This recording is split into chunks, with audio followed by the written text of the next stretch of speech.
எனக்கு வந்து ஒரு 5 lakhs வந்து லோன் கேட்டிருந்தேன் சார். அவங்க என்ன சொன்னாங்க, ஒரு 7 lakhs வரைக்கும் வாங்கிக்கலாம் அப்படின்ற மாதிரி சொல்லியிருந்தாங்க.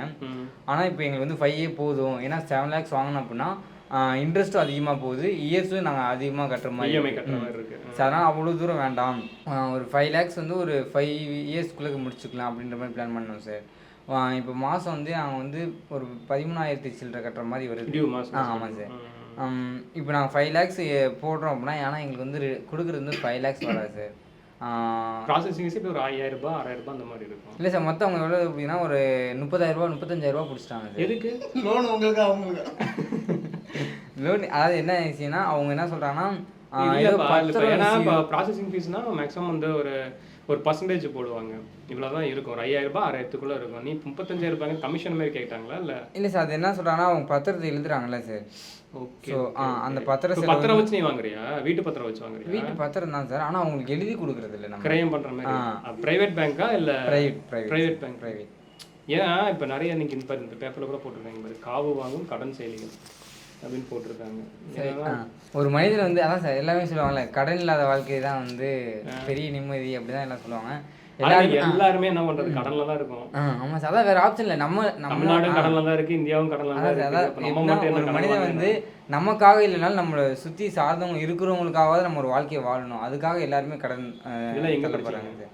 என்ன சார், இது டெய்லி கேலண்டர் படிப்பீங்க? இல்லை சார், இது என்னுடைய வாழ்க்கையில் ரொட்டீன் ஆகிட்டு இருக்குல்ல சார். காலேஜ் முடிச்சு ஒரு 3 years இங்கே பேச்சுலர் தான் சார் இருந்தேன். இது வரைக்கும் நான் வந்து 1 ரூபா கூட யார்ட்டையும் கடன் வாங்கினதில்லை. கல்யாணம் ஆயிடுச்சா? இப்போ மேரேஜ் ஃபேமிலி சார். ஆனால் இப்போ வந்து என்ன பண்ணுறேன்னா, ஃபர்ஸ்ட் நான் கடனே வாங்காதேன். இப்போ நான் வந்து ஒரு ஃபேமிலி ஆனதுக்கப்புறம் நமக்கு ஏதாவது ஒரு சீர் செய்வாங்க மேரேஜ்லாம். ஸோ அது நம்ம கமிட்மெண்ட் ஆகுது. இப்போ திடீர்னு வந்து யாரோ ஒருத்தர் இறந்துருவான், இல்லை ஏதாவது ஒரு கல்யாணம் ஆகும். ஸோ இல்லைனா அவங்க ஏதாவது ஒரு ஃபங்க்ஷன் வச்சுட்டே இருப்பாங்க. அதுக்கு நம்ம வந்து போய் தான் ஆகணும், கம்பல்சரி போய் தான் ஆகணும். ஸோ நம்ம போகலைனாலும் நம்ம செஞ்சுருக்காங்கல்ல, அது வந்து செய்யணும், அந்த கமிட்மெண்ட் இருக்குது சார். ஸோ அதுவே ஒரு எக்ஸ்பென்ஸ் ஆயிரும். இன்னொன்று என்னென்னா, இப்போ வந்து என் கல்யாணத்துக்கு வந்து ஒருத்தர் வந்து ஒரு 1/2 பவுன் செஞ்சுருக்கான் அப்படின்னா, அவன் வந்து இன்னொரு 5 வருஷம் கழிச்சு பண்ணுவான். இன்றைய 1/2 பவுன் வந்து பார்த்தீங்கன்னா ஒரு 50,000 இருக்கும். ஆனால் இப்போ அவனுடைய இதுக்கு நான் பண்ணும்போது எனக்கு வந்து 1.5 லட்ச ரூபா 1 லட்ச ரூபா அந்த ரேஞ்சில் வரும். ஸோ அந்த மாதிரி கமிட்மெண்ட் ஒன்றுக்கு அப்படியே அடுத்தடுத்து நெக்ஸ்ட் வந்துட்டு இருக்கு. பிரவீன் மட்டும் பாதிக்கப்படல பிரபு, நிறைய பேர் இதனால் பாதிக்கப்பட்டிருக்காங்க. இந்த மாதிரி ரிசர்வ் வங்கியோட இப்போ ரீசெண்டாக ஒரு அனௌன்ஸ்மெண்ட் விட்டுருக்காங்க. ஏன்னா வந்து நகை கடன் வச்சுட்டோம் அப்படின்னா, முன்னாடினா எப்படி இருந்ததுன்னா வந்து வட்டி வந்து அந்த 1 வருஷம் ஆயிடுச்சு அப்படின்னா 365 நாள் ஆயிடுச்சு அப்படின்னா அந்த வட்டியை மட்டும் கட்டி திருப்பி வைக்கிற மாதிரி ஒரு நடைமுறை இருந்தது. இப்போ என்ன பண்ணியிருக்காங்க, ரிசர்வ் வங்கியுடைய ரீசெண்டான ஒரு அறிவிப்பு என்ன வந்திருக்குன்னா, இனிமே என்னன்னா அந்த வட்டியையும் முதலையும் சேர்த்து திருப்பி வைக்கணும் ஒவ்வொரு வருஷம். ஆமாம், நிறைய பேர் என்னன்னா அது என்ன பாதிப்பு ஏற்படுத்துதுன்னா, இப்போ நான் நானே வட்டி கொடுத்து தான் கட்டுறேன். இப்போ பணக்கார அல்லது வந்து ஒரு நல்ல சம்பளம் வாங்குறவங்க, வசதி வாய்ப்பான இருக்கவங்களுக்கு எந்த பிரச்சனையும் இல்லை, அவங்க கடன் நோக்கி போகிறதே கிடையாது. ஆனால் அது போகிறது எல்லாமே இந்த நகையை யார் வைக்க போறா? பாமர ஏழை மக்கள் தான் வைக்க போகிறாங்க. அவன் வட்டியை கட்டுறதுக்கு வருஷம்ல உழைச்சி செத்துட்டு இருக்கான். இப்போ அவன் எப்படி வந்து வட்டியையும் கட்டி முதலையும் கட்ட முடியும்? ஏன்னா இவரு சொல்லுவாங்க, ஏன்னா இந்தியாவோட பொருளாதாரம் வந்து சேமிப்பு வந்து எங்கே இருக்குன்னு கேட்டால் பெண்கள், இந்தியாவுக்கு கிராமப்புற பெண்கள்கிட்ட தான் அதிக சேமிப்பு இருக்குது அப்படின்னு சொல்லிட்டு ஒரு முறை வந்து அப்போ நிதியமைச்சர் இருந்த ப. சிதம்பரம் அவங்க சொல்லியிருந்தாங்க. அதாவது எப்படின்னா, நிறைய பெண்கள் இந்திய பெண்கள் சமையல் கட்டில் இருக்க மாதிரி சொல்லியிருப்பாங்க. எப்படின்னா நிறைய கோல்டு சேர்த்து வைக்கிறது, இந்த மாதிரியானதை நிறைய சின்னதாக சீட்டு மாதிரி போட்டு இதை பாத்திர அவசரத்துக்குங்கும் போது அவங்க கொண்டு போய் நகையை வைக்கிறது, அந்த மாதிரி தான் யூஸ் பண்ணி சமூகத்தில் பார்த்தீங்கன்னா இப்போ நகை அதுதான். இப்போ அதோட இப்போ சென்னை மதுரை உயர்நீதிமன்றத்தில் வந்து வழக்கு தொடர்ந்துருக்காங்க. இப்போ என்னன்னா வந்து நான் இல்லாத ஒரு விஷயத்துக்காண்டி தான் நான் வரேன், அதுக்கு நீ வட்டி வாங்கிக்கிற. இப்போ முதலையும் கட்டணும்னா அப்போ நான் என்ன பண்ணணும், இன்னொரு இடத்துல கடை வாங்கணும். இந்த முதலை கட்டுறதுக்கு இன்னொரு இடத்துல நான் கடை வாங்கணும். 2 தடவை நான் வந்து வட்டி கட்டுற மாதிரி இருக்கு. பாமர மக்கள் என்ன பண்ணுவோம் சார், இங்க இருந்து மட்டும் யோசிக்க கூடாது. முதல்ல ஏசி ரூமுக்கு உட்காந்து நம்ம ஒரு திட்டம் போடுறோம்ல, அப்படி யோசிக்க கூடாது. அங்கே கடை ராமேஸ்வரம், திருச்சி, கன்னியாகுமரியில் ஏதோ ஒரு கடைமுறையில இந்த மண்ணெல்லி கொட்டிட்டு இருக்காங்கல்ல, ட்ரக்கில் மண் ஒரு 1 மணி நேரத்தில் ஒரு ட்ரக்கை ஏற்றுனா பாருங்க, வேர்வை சிந்தி ரத்தம் சிந்தி மரம் வெட்டுறான்ல, கையை வெட்டிக்கிறான்ல, அவனை யோசிங்க. அவனுடைய பலவீனத்தை பாருங்க. நம்ம ஏசியில் வந்துட்டோம், நம்ம ஏதாவது செய்யணும். இன்னைக்கு என்ன அதிகாரிகள் இருக்கக்கூடிய பெரிய பலவீனம் என்னன்னா, நான் இன்னைக்கு அதிகாரத்தில் வந்துட்டேன், ஏதாவது ஒரு மாற்று செய்யணும் அப்படின்னு. சார், மாற்று செய்யணும், மக்களுக்கு நல்லது செய்யணும், அதுதான் மாற்றா இருக்கணும். நான் வந்து அதிகாரத்தை வந்துட்டேன், நான் எல்லாரும் என்னை திரும்பி பார்க்கணும். இப்போ தர்பூசணியிலோட ஒரு அதிகாரி மாட்டிருக்காரு, சும்மா ஏதாவது செய்யணும்னு செய்யக்கூடாது சார். இதான் வந்து நான் வந்துட்டேன், நான் வந்து பிரபலமாகணும். நீ பிரபலமாக என்ன பண்ண, நீ ஒரு ஆள் பிரபலமாகி நீ ஒரு ஆள் சம்பாதிக்கிறதுக்கு ஒட்டுமொத்த நாட்டையும் நீ வந்து நசுக்கி கொள்ளக்கூடாது. அதில் அந்த நீ சொன்ன மாதிரி இந்த தர்பூசணி இந்த மாதிரி அந்த உணவு ரெய்டுங்கிறது எல்லா கடைக்குமே போனோம், எங்கெங்க பெரிய அதுலயும் பாருங்க, அதுலயும் முக்கியமா கவனிக்கப்பட வேண்டியது, நீ வந்து என்னன்னா இந்த ரோட்டோரமா இந்த இன்னைக்கு 1500 ரூபா வட்டிக்கு வாங்கி இல்ல ஆனா கைமாத்த வாங்கி அவன்கிட்ட மட்டும் தான் நீ போய் நோண்டுற. இதே பெரிய கடையா இருக்கு, நீ போர்டை பார்த்தா பயப்படுற, போர்டை பார்த்தா பயப்படுற. ஏன்னா நம்ம மேல எதுவும் பிரச்சனை வந்துருமான்னு பயந்து இல்லை. அதனால தானே இப்போ சின்ன நிறுவனங்கள் நோண்டினேன், சின்ன கடையில போய் நோண்டினேன். இப்போ உன்னைய டிரான்ஸ்ஃபர் பண்ணியிருக்காங்களா இல்லையா சார்? ஒரு பொறுப்போட செயல்படும் சார். அதிகாரம் என்பது உன்னை வந்து அளவு பார்க்கறது கிடையாது. மக்களுடைய வழியை உன்னால அந்த அதிகாரத்தை பயன்படுத்தி எவ்வளவு வந்து அதை மெல்ட் பண்ண முடியுமோ, அதை குறைக்க முடியும். அதுதான் ஒரு அதிகாரத்தினுடைய இம்பாக்ட் கிரியேட் பண்ணும். நீ உட்காந்துட்டு உன்னுடைய அதிகாரம் பாரு, இவர் அதிகாரம், இவர் நம்ம டிவியில் வர்றவர் அப்படி சொல்லுவாங்கிறதுக்காண்டி நீ வேலை செய்ய. எனக்கு பார்த்தேன்னா இந்த அதிகாரி வந்ததுக்கு அப்புறம் தான் தொடர்ந்து எவ்வளவோ அதிகாரி இருக்காங்க தமிழ்நாட்டில். ஆனால் இவர் மட்டுமே பார்த்தீங்கன்னா அதிகமாக நியூஸில் வந்துக்கிட்டே இருப்பார். அதிகமாக எப்போ பார்த்தாலுமே எனக்கு புரியல, உணவு கட்டுப்பாடு ஒரு துறை ஒன்று இருக்குதுங்கிறது இப்போதான் இருக்குதா? மீடியாலையும் நிறைய வர ஆரம்பிச்சிட்டாரு சார். இப்போ ஏதாவது ஒரு ஃபுட் சேஃப்டி பற்றி நம்ம ஏதாவது ஒரு சாப்பாடு கடை இப்போ நம்ம இன்டர்வியூ எடுக்கிறோம் அப்படின்னா அங்கேயும் அவர் வந்து அங்கேயும் ஒரு இது அவரோடது நான் இதுதான் பண்ணிட்டு இருக்கேன் அப்படின்ற மாதிரி அவரோட பப்ளிசிட்டி வந்து ரொம்பவே அதிகமாக ஆரம்பிச்சுது. மக்களுக்கான சேவை செய்யலாம், அவரோட வேலை செய்யலாம். அவர் ஒரு அதிகாரி, ஒரு டிபார்ட்மெண்ட். இப்போ மாவட்ட ஆட்சியர்களே கேமரா தூக்கிட்டு போறாங்க எல்லாம்.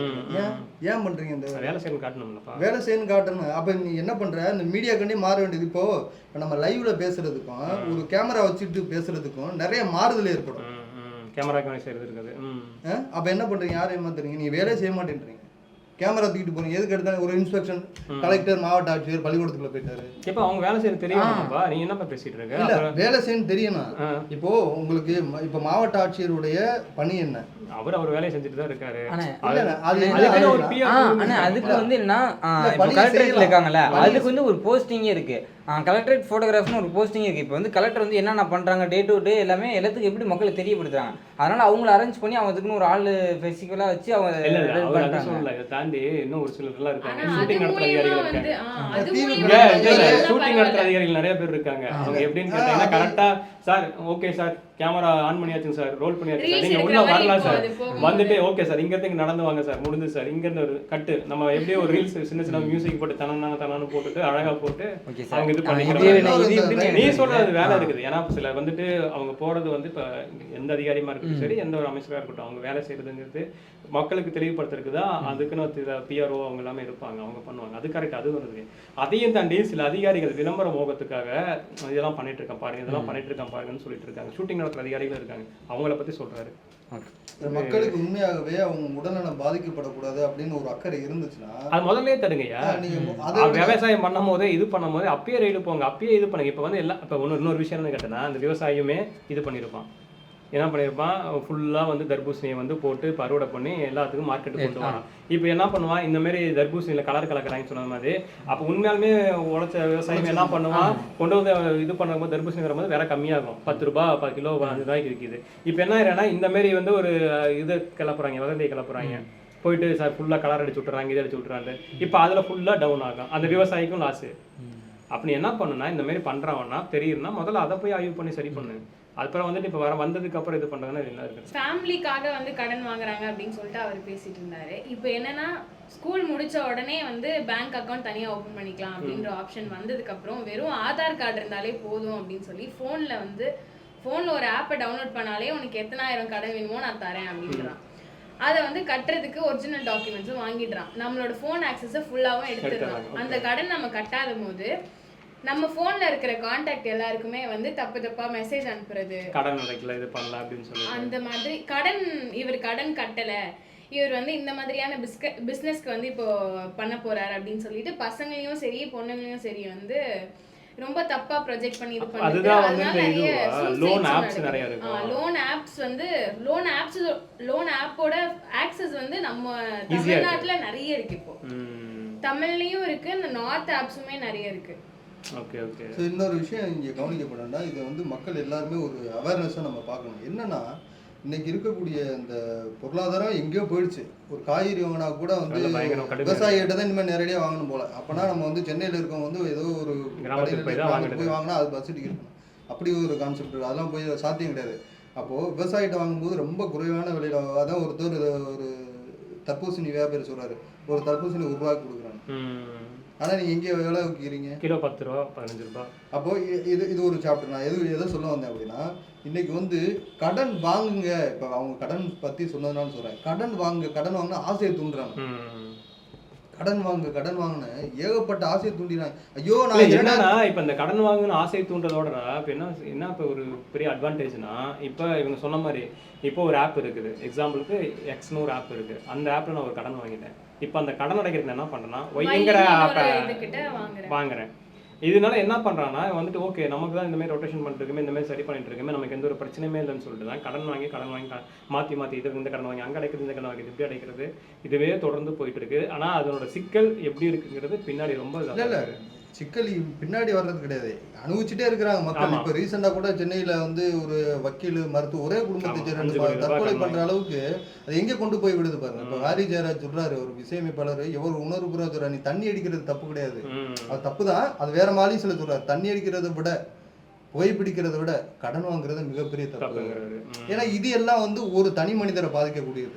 ஆனா இந்த கடன் வாங்குற பழக்கம் என்பது ஒட்டுமொத்த குடும்பத்தையும் நாசம் பண்ணிவிடும். நீ சொன்ன மாதிரி அதோட இந்த ரிசர்வ் பேங்க் இப்ப கொண்டு வந்திருக்க அந்த ஒரு வருஷத்துல, ஏன்னா அவங்களுக்கு பெரிய ஒரு சார் அது என்ன சொல்றதுன்னா, நான் வந்து நம்ம பேசுற உரிமை இருக்கு, நான் அதை அந்த அடிப்படையில் நான் பேசுறேன். ஏன்னா வந்து எவனோ ஒருத்தவங்க ஒரு மூலையில வந்து சொல்றாங்கிறது கதை கிடையாது, அது இங்கதான் வருது எனக்கு. அங்க அந்த மேட்டுல ஊத்துற தண்ணி என் தலையில தான் ஊத்துது. ஸோ அந்த அடிப்படையில் நான் என்ன சொல்றேன் அப்படின்னா, நீ ஒரு திட்டத்தை போடுறல்ல, அது இங்க எந்த அளவுக்கு இம்பாக்ட் கிரியேட் பண்ணு நீ யோசி. சார் ஒரு ட்ரக்கில் இந்த மண், இந்த வீட்டு பழைய மண்ணெல்லாம் இப்போ நான் அந்த சிவகங்கை, காரைக்குடி, மதுரை அந்த சைட்லாம் பார்த்தீங்கன்னா பாமர மக்கள் அங்கே போனாவே கஷ்டமா இருக்கும். ஏசியில் உட்காந்து தமிழ்நாடு பெரிய வளர்ந்த மாநிலம். வளர்ந்தன்னு யார் சார் சொன்னா? நீங்களா சொல்லிட்டு இருப்பீங்க. அதான் உங்களுக்கு வளர்ந்த அப்படிதான் நம்ம எடுத்துக்கணும். ஏன்னா அங்க போய் அந்த வேர்வையை பார்க்கணும் சார், அங்க அந்த கஷ்டத்தை பார்க்கணும். இந்த இன்னைக்கு வரைக்கும் நம்ம சொல்றோம்ல, நம்ம இன்னைக்கு 25 வயசு பையனுக்கு ஒரு சிமெண்ட் சாக்கை தூக்க முடியாது, அன்னைக்கு 70 வயசுல தூக்கிட்டு கிடக்குறாங்க யாரு. இப்போ அவங்கள ஒரு கன்சர்ன் இருக்கணும்ல, ஒரு அக்கறை இருக்கணும்ல அவங்க மேலாம். நான் ஒரு திட்டத்தை போடுறேன், நகைக்கடை யார் வைக்கிறான் முதல்ல? இப்போ அதே மாதிரி பேங்க்ல பாத்தீங்கன்னா 500 ரூபாய் கீழே கிடந்தே புடிச்சு போடுறது காசு சார். 500 ரூபாய் கீழே 500 மாசம் நினைக்கிறேன் 3 மாசத்துக்கு ஒரு டைம் வந்து 1000 ரூபாய் பிடிக்கிறாங்க அக்கௌண்ட்ல. அப்ப அது இல்லாம திடீர்னு ஒரு 50 ரூபா 100 ரூபா 180 ரூபா அந்த இதுல என்ன ரீசனுக்காக பிடிக்கிறான்னு தெரியல. ஆனா ஒவ்வொரு சில இதுக்கு வந்து மெசேஜ் சொல்றான், அந்த மாதிரி மெயின்டெனன்ஸ் சார்ஜ், இன்னொன்று வந்து அந்த மாதிரி சில இதுக்கு கொடுக்குறான். ஆனால் சில இதுக்கு எந்த ஒரு மெசேஜுமே கொடுக்காம பேமெண்ட் பிடிக்கிறாங்க. இல்லை கவர்மெண்ட் பேங்க்லேயும் பிடிக்கிறாங்க. இது நான் யோசிக்கும் என்ன, எதுக்கு நம்ம அக்கௌண்ட்டே க்ளோஸ் பண்ணிடலாம் அப்படின்ற மாதிரி நான் தாட் வருது. ஆனால் இன்னொன்று அக்கௌண்ட் ப்ராசஸ்ன்றது எல்லாத்துக்குமே ஒரு இம்பார்ட்டன்ட். ஒரு காலத்துல வந்து நம்ம கையில இருந்து காசு எடுத்து செலவு பண்ணும்போது அந்த கணக்கு நமக்கு தெரிஞ்சது. இன்னைக்கு என்னன்னா எல்லாமே எங்க போனா போன் எடுத்து நீட்டிடுறோம், அது என்ன எவ்வளவு போகுது என்ன செலவு அப்படின்றது தெரியாது. ஆமா, சோ இதுதான் காரணம். நிச்சயமா சாணம் இன்னொன்று செய்ய போறோம், நொறுக்குறீங்க மக்களை. எது வாங்க முடியுது? நம்ம பர்ஸில் வந்து 100 ரூபாய் இருந்தாலும் நம்ம ஒரு டீ கடைக்கு தைரியமாக போயிடுவோம். ஆனால் ஜிபே இப்போ ஒரு 100 ரூபா இருந்தால் தைரியமாக போய் உட்கார முடியாது. ஏன்னா நம்ம சாப்பிட்ற வரைக்கும் அந்த 100 ரூபா இருக்கும், சாப்பிட்டு முடிச்சு பே பண்ணும்போது அந்த காசு பிடிச்சிடறான். ஸோ அந்த மாதிரி விஷயம் நானே நிறைய அனுபவிச்சிருக்கேன். உண்மை. இன்னைக்கு இந்த ஆப் வந்ததுக்கப்புறம் நிறைய இதானதுக்கப்புறம் நீங்கள் சொன்ன மாதிரி தான், நான் முதல்ல சொன்ன மாதிரி தான், கையில் காசு எடுத்து கொடுக்கும்போது அதோட மதிப்பு இருந்தது, எவ்வளோ செலவு பண்ணுறோம், எவ்வளோ நம்ம கையில் இருக்குன்னு தெரியுது. பட் ஆனால் இன்னைக்கு அந்த மாதிரிலாம் இல்லாதது தான் இன்னைக்கு ஒரு பெரிய சிக்கலாக இருக்குது. ஓகே.